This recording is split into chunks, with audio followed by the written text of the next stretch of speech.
cuando fue agredido y arrestado por el gobierno valenciano. Es el mismo tipo de comportamientos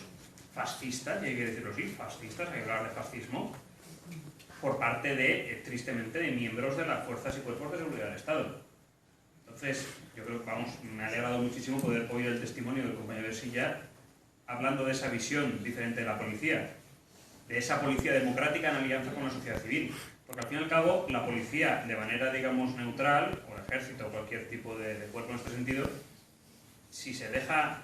simplemente como una burocracia armada del Estado, cualquier elemento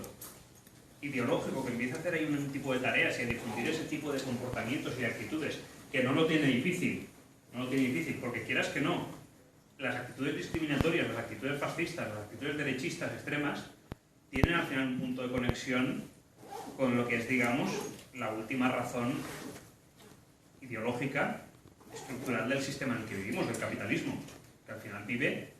y tiene una raíz fundamental en la discriminación y la desigualdad.